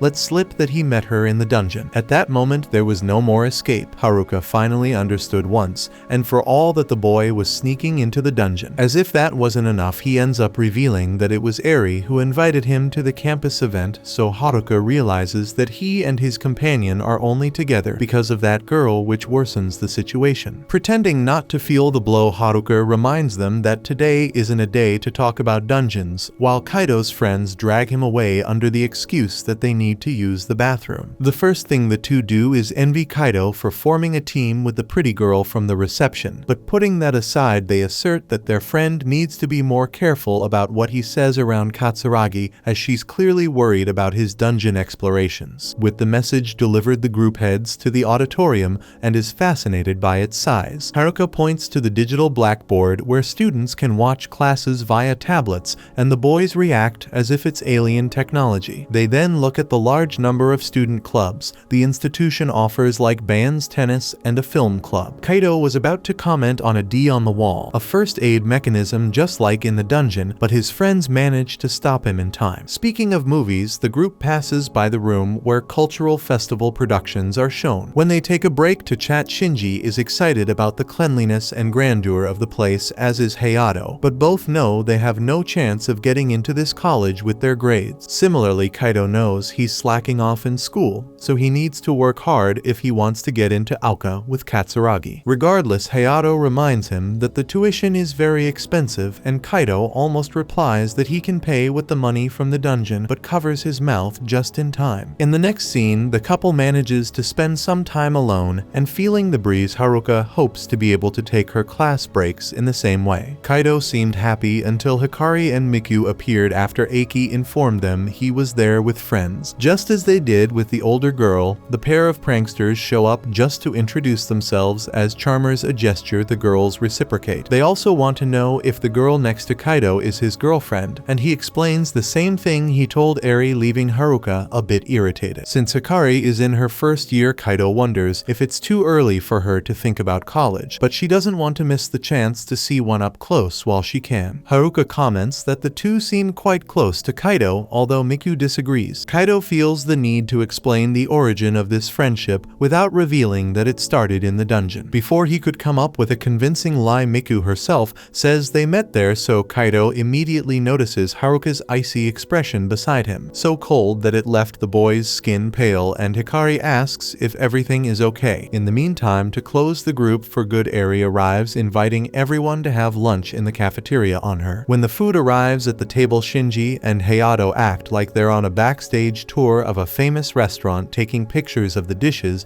as if they were relics found. Eiki explains that since it's a cafeteria, you can order all this with 2,000 yen and still get change, plus the drink refills are free. Moved by so much generosity, the three boys get increasingly excited about the Aoka Institute as they dig into their meal. Speaking of refills, after everyone finishes eating, Haruka asks Kaito to help her refill everyone's drinks. With the departure of the two, Hayato asks if the girls had exploration classes with Professor Onigawa, although they had none of the three seem to have enjoyed the experience much. The boy mimics the cocky and arrogant way of the instructor, and the girls find it funny because it's exactly like the guy. As he made clear with his brief show, Hayato also had classes with that man alongside Shinji, but they are explorers only on paper because they slept in class and didn't know that items that work in dungeons lose their effectiveness if they are more than 3 miles from the entrance. Personally speaking, Hayato tripped and got hurt while running during physical education and tried to heal himself with one of these potions, but ended up just wasting it. Eri says that's exactly why the university was built within a 3-mile radius of the dungeon entrance. All research as well as the production selection of items and potions is done in this area. Regarding this, Shinji and Hayato comment that weapons also cannot leave the dungeon, and they almost got arrested for trying to leave with them unnoticed. In the end, everyone at the table agrees that the Aoka Institute is strict in its laws, but that's part of what makes this university so incredible and efficient. At that moment, Kaito and Haruka arrive with the drinks, so everyone prepares to move on to the next activity. Thus, they gather in front of a heated pool, and Kaito sees an opportunity to swim even in winter alongside Haruka. Speaking of which, he remembers the day she saved him when he almost drowned in the primary school pool, just as she saved him from a stray dog that attacked the boy. Listening to the conversation, Mikyu comments that she always knew Kaito couldn't swim. Hikari feels a tingling in her chest, something she's never felt before,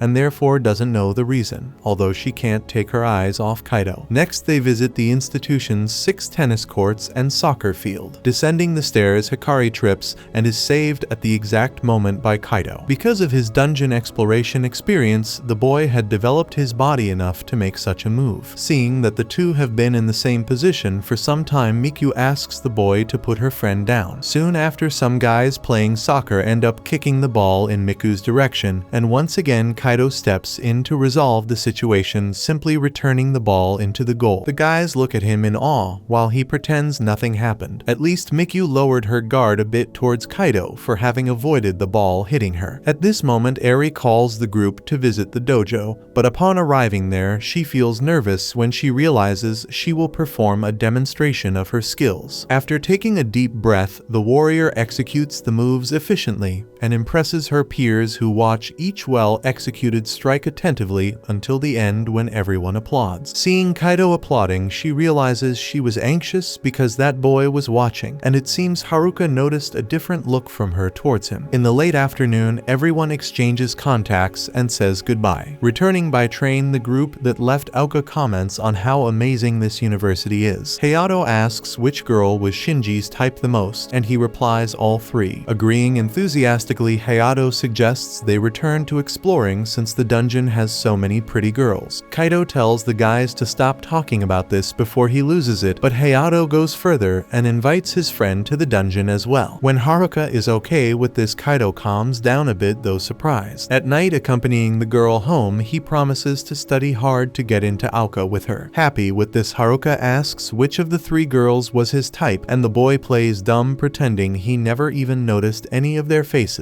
Actually, he would like to talk about this someday, but not today. By the way, Katsuragi comments that Kaito addressed the 3 girls by their first names, which suggests they have a certain intimacy besides the friends being treated the same way, of course. This makes the girl sad, although she doesn't admit it at first. When she gets to her door, Haruka goes in without further explanation and says goodnight with a sulky face. When he gets home and gets in the bath, the boy becomes thoughtful about this matter, but soon considers it a typical case of jealousy. Even so, he tries to convince himself that Katsuragi would never feel that way about him. Besides, since he brought it up, he needs to think of an explanation for having left Luce and Shile uninvoked all day. The next day, as usual, there's our unlikely hero risking his life to exterminate the dungeon slimes using insecticide. After gathering a good amount of cores, it doesn't take long for Kaito to hear Luce complaining that she was left behind yesterday so the boy could go out with those humans. The boy explains that he went to visit a school with them,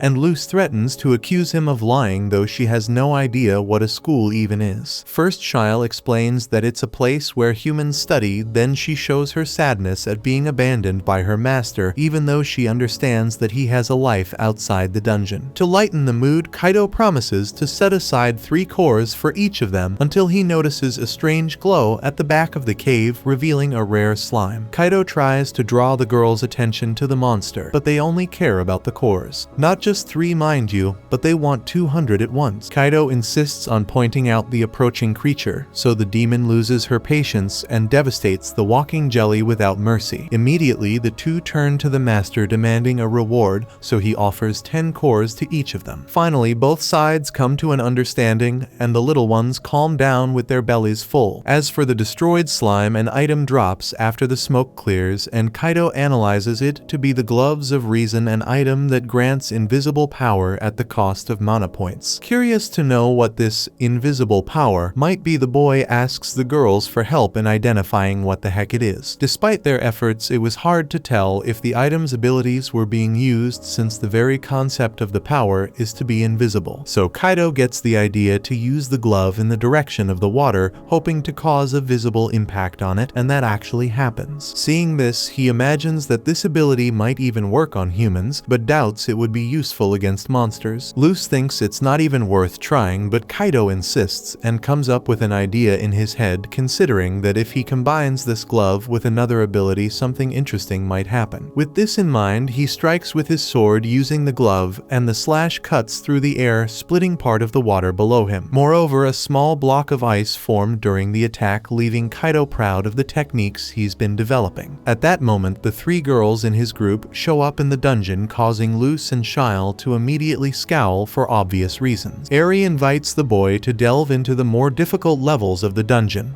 but Kaito informs her that he needs to study and can't venture deeper. Eri insists and now wants to have a study session later because she could teach Kaito many things. So the boy agrees but wants Katsuragi to join them. This makes the two entities even more jealous, realizing that those girls are getting closer to their master. Kaito looks back and sees the scowls on their faces, so he tries to buy their good mood with more cores, which works. The humans see the scene of the little ones eating with indignant faces and can't resist their cuteness. Soon the group sets out for the 9th floor for the first time, knowing they need to be very careful. Speaking of which, the Valkyrie warns them that there's a powerful enemy up ahead. Looking at his map, the man in the group sees there's no way to bypass the enemy, and Luz assures them that she will defeat the monster if necessary. However, Eri, more experienced, reminds them that in the worst case scenario, they can always flee. So they continue on until they encounter a terrifying Orthros, a monster that shouldn't be on this floor. Kaito suggests they turn back, and Eri agrees, mobilizing the group to retreat, but the monster spots the humans and attacks. Luceria warns everyone to be careful of the fire breath, while Kaito asks Shile to use the Maiden's Wall. Protected, the group prepares their strategy to face the monster. Eri and Miku draw their magical core firearms, while Hikari conjures Earth Wave in an attempt to immobilize the enemy. When the ground becomes sticky, preventing the Orthros from moving forward, Kaito orders Luz to attack with the Flames of Destruction. However, the damage from the ability is almost negligible. The Orthros retaliates with its fire breath, and although Shile's shield blocks the brunt of the attack, the heat could still be felt inside the barrier. Luceria doesn't give up and now uses her corrosive breath, which manages to trap the Orthros for a brief moment, just enough for Miku to command Snatch's advance. Despite this, none of the attacks prove to be very effective against the monster. To turn the situation around, Kaito decides to use himself as bait and instructs Luz to use the Flames of Destruction on the Orthros' belly when it's distracted. She waits for the giant canine to focus all its attention on the human and positions herself beneath it, obeying her master's commands. The result seems to inflict more damage on the beast, but it's not enough. Kaito deduces that they need more firepower, so he calls on Shile to join the offensive with her Divine Lance Rogenate, while Luz continues attacking with the same ability she used before. Combining the two spells, the group manages to inflict significant damage on the opponent, but Kaito falls victim to the beast's wrath. As it's heavily struck, the Orthros now intends to retaliate with equal force and nearly steps on the boy. Eri and Miku react with their firearms, while Kaito gets the idea to throw a water ball into the Orthros' mouth. This ability doesn't produce any decisive result, but the combined efforts of all the group's members attacking intensely as a team subdue the Orthros to the point where it can barely fight back. After a relentless sequence of attacks, Kaito finishes the battle with his new long-range slashing technique. With their victory, everyone is excited and eager to continue the exploration. However, the girls are exhausted from all the challenges and need some rest before proceeding with the journey. Luz questions what an Orthros was doing there, while the Valkyrie senses the presence of someone even more powerful. Suddenly, from the depths of the cave, a nearly human voice emerges, stating that the monster was merely a dog easily defeated. As the voice spoke, the creature revealed itself from the shadows, and upon seeing those those ears, horns, wings, and skin tone, Luceria had no doubts it was a demon. Once again, the group doesn't understand what a creature like this is doing on a level so close to the surface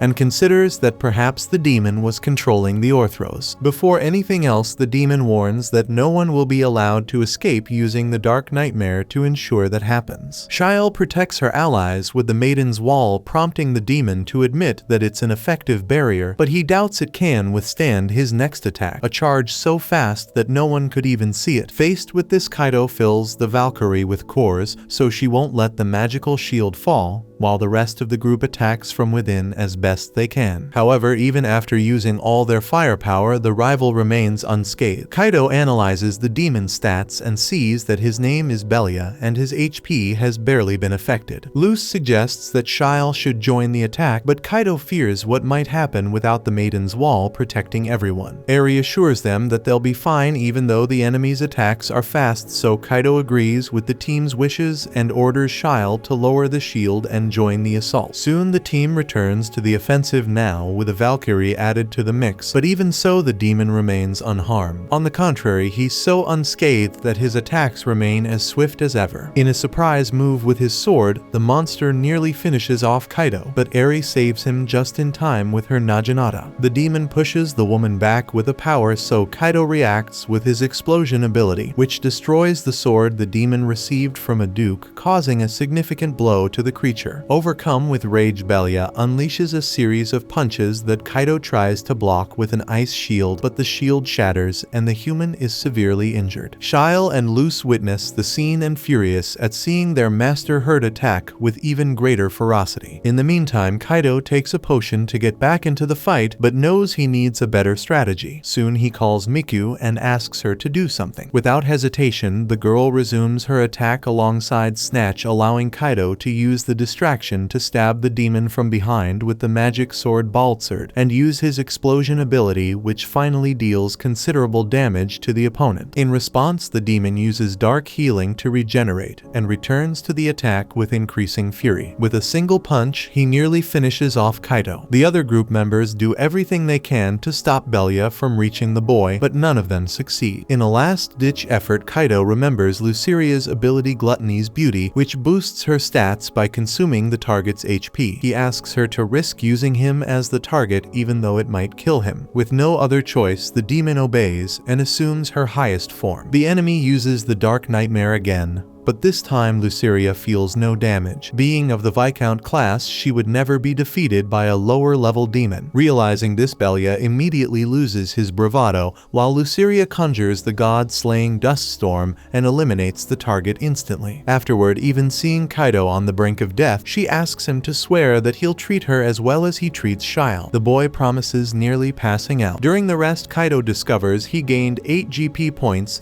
and a new skill, Pain Resistance, after enduring so much from the Gluttony's Beauty. With that, Luce promises to take it slower next time, causing the boy to despair. Besides him, the 3 human members of the team also leveled up, so everyone celebrates the great victory together. Then, of course, it's time to check the spoils. Kaito eyes the Orthros magic core, the largest he's ever seen, but the best part is that the demon Belia dropped a servant card. Luceria wants the boy to sell the card because she doesn't want the company of such a weak demon, but Kaito ignores her tantrum and summons the item. In seconds, a little horned brat was swearing eternal loyalty to his master. Since his level was nullified, his size and strength are even smaller than before. With that, Kaito asks for a return of the product, and the little demon nearly cries from the rejection. In the dungeon company's shower, Kaito laments his wasted effort, while Belia massages his boss's back, trying to convince him to keep him. When it's time to sell the Orthros magic core, the dungeon employee can hardly believe those young people defeated such a powerful monster,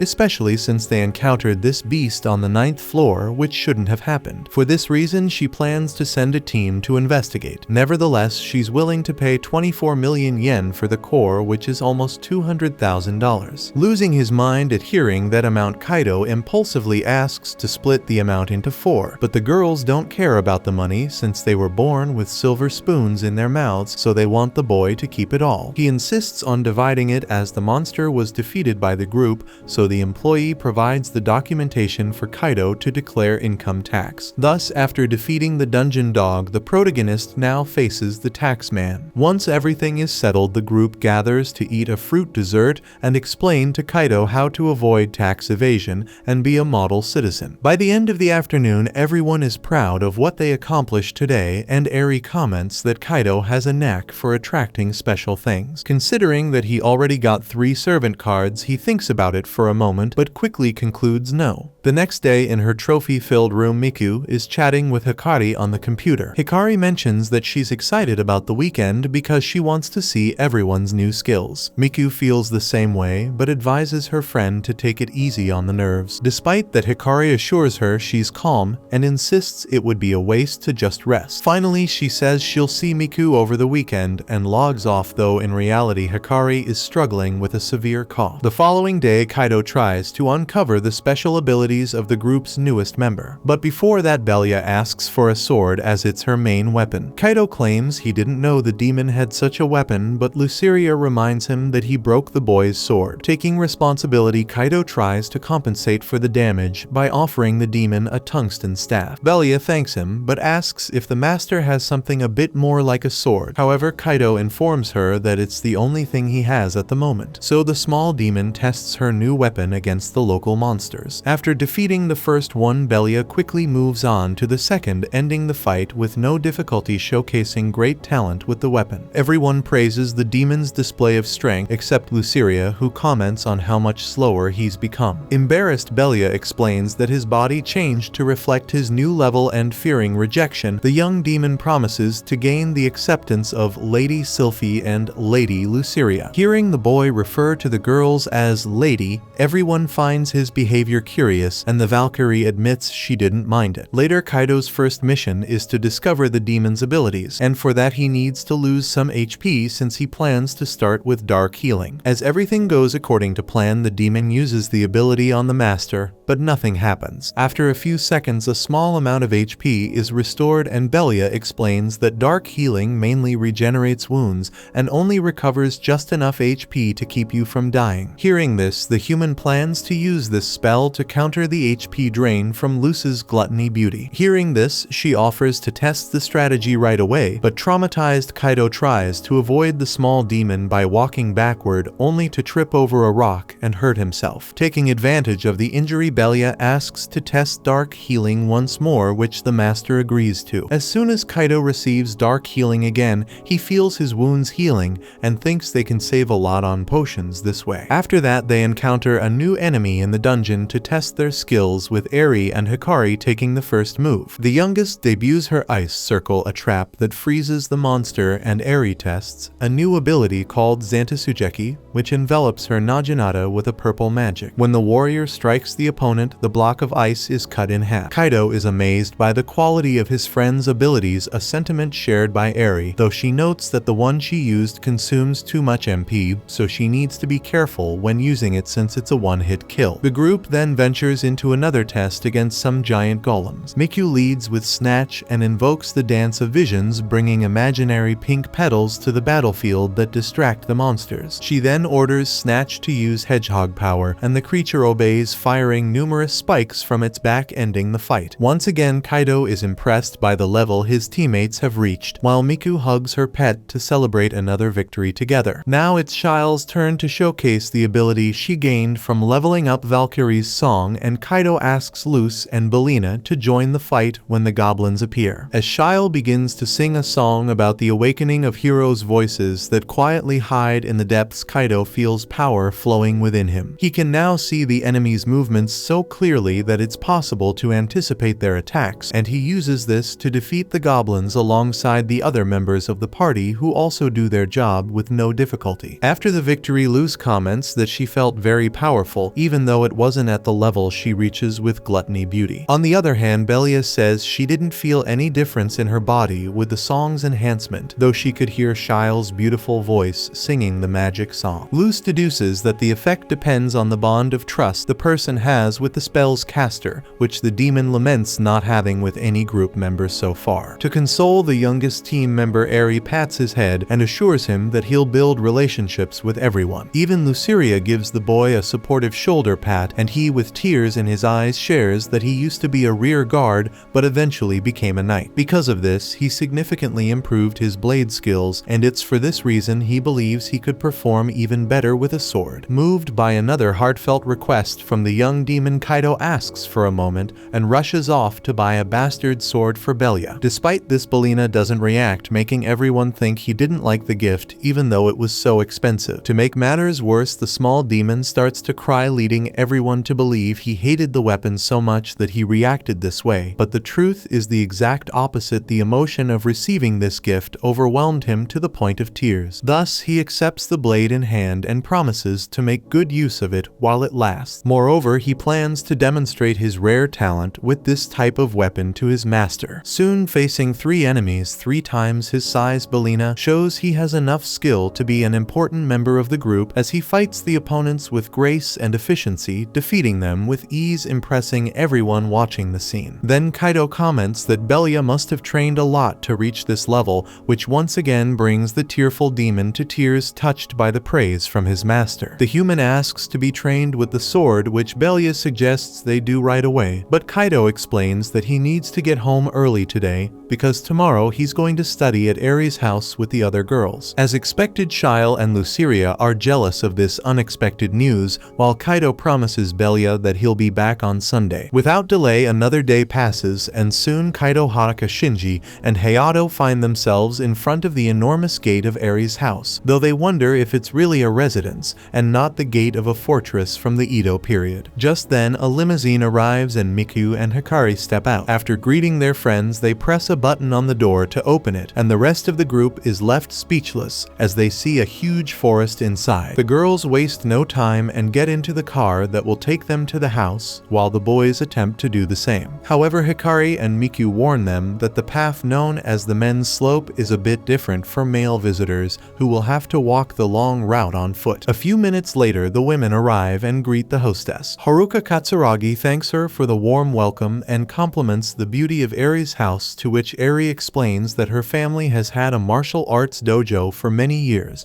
and the grounds are equipped with everything needed to achieve a balance between mind, skills, and body. For example, she points out the waterfall that serves to calm the mind, the dojo for honing skills, and a garden designed to strengthen the body. Even the men's slope was developed to build the endurance of those who traverse it, which is why Eri herself uses this path every day. Speaking of the men's slope, the boys arrive exhausted after what feels like a marathon. They try to complain that they're in no condition to study, but the girls ignore their complaints and head into the dojo. Shinji confesses he's confused about studying in a dojo because he assumed it would take place in the hostess's room, but Eri believes the room isn't large enough to accommodate so many people, even though Shinji is convinced it is. Moreover, the warrior might practice spear movements with them if they lose focus during their studies. Kaito and Hayato attempt to explain that only Eri can pull off the acrobatics with the Naginata, but they decide to drop the matter. Soon everyone takes their seats and Kaito ends up sitting next to Eri, which saddens Katsuragi. Kaito starts by saying he's having trouble with math, and Haruka feels even more uncomfortable seeing Eri help the boy she likes. Hikari, who made sure to sit next to her new friend, asks for her help with a problem, while Shinji slyly offers to assist the younger girl with anything she needs. Hayato interrupts his friend, warning that he's the knowledgeable one around here, not Shinji. Kaito feels compelled to step in and tell them to calm down, reminding them that they're equally clueless. Hikari thanks them for the offer, but prefers to study with Katsuragi. Kaito assures her that Hikari is in good hands because Haruka is attentive and kind. However, suddenly Kaito's voice comes from somewhere else, adding that besides all that she's also hot. At that point, the atmosphere becomes tense, prompting Eri to suggest they all go to the waterfall to cool down. Standing before the water, the boys shiver from the cold and ponder whether they should even go in, while the girls meditate under the waterfall, showing that they're a bit more dedicated to the exercise. Upon leaving the water, Haruka leaves Kaito more infatuated, making it difficult for him to pretend he wasn't looking at her. Regardless, it's now the boys' turn to demonstrate their mental focus focus with their heads under the waterfall, but it seems they can't concentrate on anything other than the cold. As night falls and it's time to leave, the girls seem closer than ever, unlike the boys who only feel that the cold water made them forget everything they studied. In the dungeon the next day, Luce and the other servants are outraged by the girls' happiness and lightheartedness, not to mention their jealousy over the fun stories from the previous night. As a result, the three promise to show everything they know to gain Eri's attention and the others. Miku asks Hikari to take it easy today, but the girl assures her she's feeling calm and happy, plus she needs to become a heroine. With that, Miku's eyes well up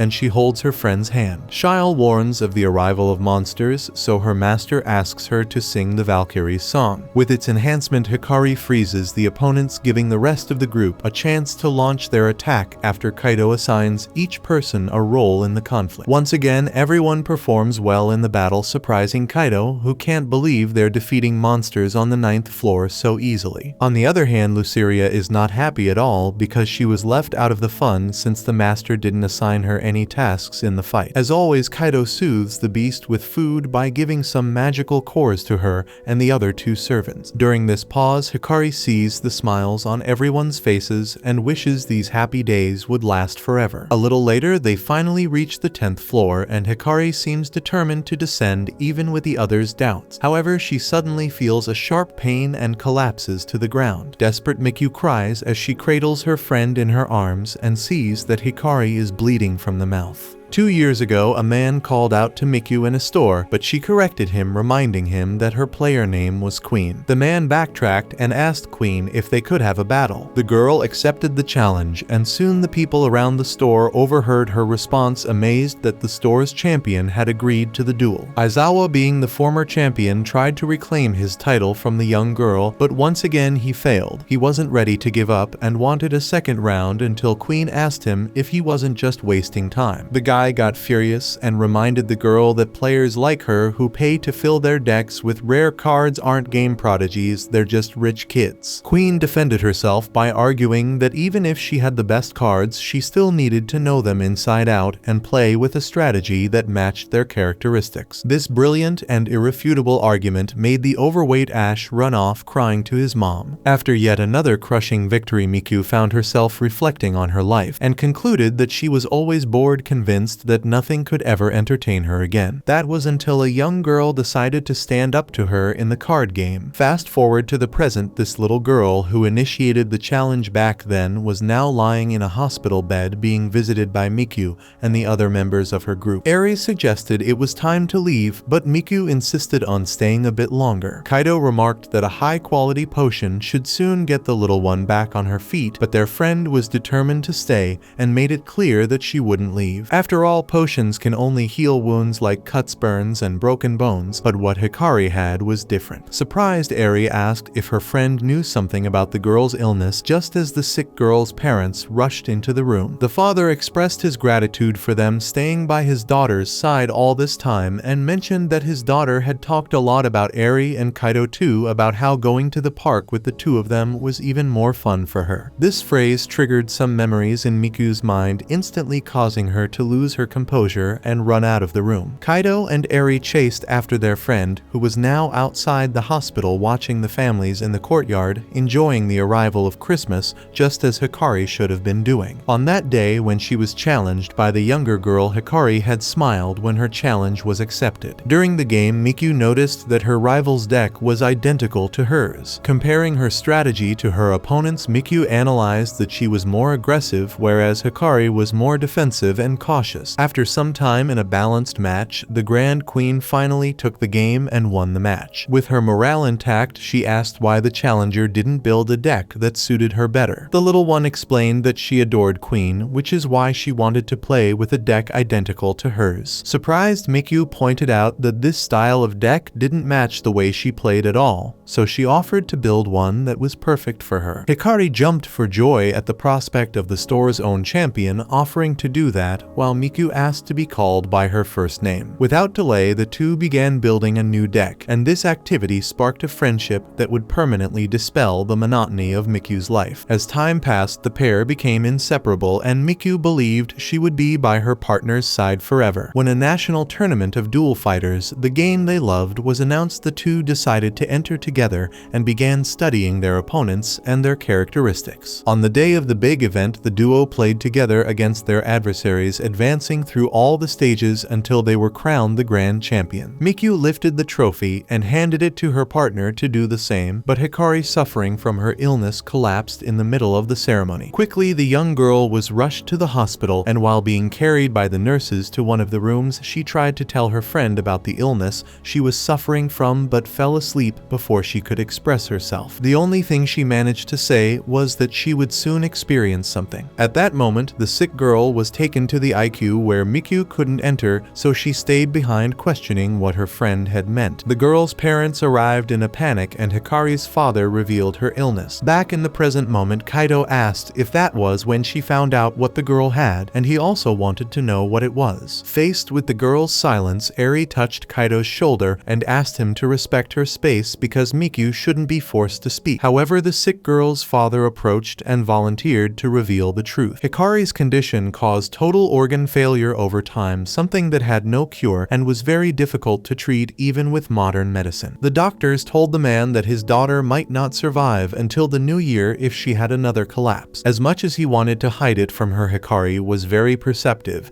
and ended up noticing her condition, so he felt compelled to tell her when she asked at a certain point. Eri commented that it didn't seem like the young girl had such a severe illness because she was always full of energy, so Miku explained that the medications suppressed the symptoms in addition to the fact that adventurers' stats increase in dungeons, which kept her resistance high. Hearing talk of dungeons, Hikari's father discovered the reason her illness had worsened. She had been lying to her parents, saying she was going to the park with her friends every weekend. Realizing she had unintentionally given her friend away, Miku apologized, but after a brief reflection, the girl's father decided there was no need to apologize because he was sure that's what his daughter wanted. Kaito didn't understand why Hikari would take such risks in the dungeon despite knowing her condition, so Miku told the truth. One day, Miku read an article about a miraculous remedy that could cure any disease said to be found in the dungeon. This medication was extremely rare and could be auctioned on the black market for hundreds of millions of yen. The item is called the elixir. Suddenly, Hikari, having escaped from the hospital, noticed her friend reading about the elixir and assumed that Miku was planning to venture into the dungeon to find it. Before Hikari could volunteer to join, Miku warned her that the dungeon was an extremely dangerous place and that she couldn't take her there. However, Hikari argued that if it was as dangerous as people said, that was all the more reason not to go alone. This is why she wanted to go with Miku, even though her friend was determined not to let her. To cool Hikari's head, the older girl suggested they take a walk and bought juice for both of them. Hikari mentioned that finding an elixir could advance research that might help others suffering from the same condition as hers, acknowledging that she couldn't place that kind of pressure on her partner. Miku saw this as a noble attitude, recognizing the way Hikari viewed things, and decided to reconsider offering to accompany her to the dungeon. The two hugged, and Hikari got excited at the prospect of being a hero for people suffering from some illness. After this, Hikari's father thanked Miku for being such a good friend to his daughter and for exploring the dungeon alongside her. Hearing this, Miku was filled with joy and said she was only doing what she could at the moment. Curiously, upon hearing this, Kaito felt like he had heard that phrase somewhere before. Anyway, since Hikari wanted to be a hero for the sick, Miku wished to be her personal hero. She then apologized to Eri for not telling her earlier, but the older girl replied that she would have done the same and offered to join the search for the elixir. Miku commented regretfully that it was uncertain whether this item even existed, but Eri assured her that she believed in it just as much as her comrades did. Likewise, Kaito rejoined the group, and the members decided to descend to the 10th floor tomorrow in search of the elixir. The next day, upon arriving there, the team encountered camels charging toward them, prompting Kaito to ask Shile to use the Valkyrie song. After receiving the enhancement, Miku used the Dance of Visions and launched Snatch to take down one of the camels. With her Naginata Eri conjured the Zantatsugeki ability and defeated another monster. Belia then used brute strength to bring down the last animal, driving her sword into its body. After their victory, the group concluded that they would have to defeat many monsters before finding the antidote, and Luce began to recall moments with Hikari. Despite her rough demeanor, she felt motivated to pursue the elixir. Changing the subject, Kaito knew this was a desert region, but couldn't help remarking on how unbearably hot it was even though there was no sun. Drinking her water, Eri agreed that the dungeon was indeed a strange place. The boy asked if the servants were feeling the heat, but it seemed the temperature wasn't much of an issue for them, especially for Luceria, who had already endured far worse in the demon realm. Berulia, feeling jealous for not being asked as well, demanded attention from her master, but soon noticed something in a corner of the cave, prompting him to order everyone to stay alert. Similarly, Shiles sensed something strange and tried to warn Kaito that something was moving beneath him, but there wasn't enough time for him to react. A creature suddenly emerged from the sand, wrapping its body around the human. Belina screamed that it was a sandworm, so Luceria prepared to make her mark once again by launching the flames of destruction, but Shile reminded her that their master was in the middle of it all and would be roasted if she did that. Therefore, Mikyu took responsibility and conjured the Dance of Visions, causing the worm to release Kaito. Luce seized the moment to unleash her power,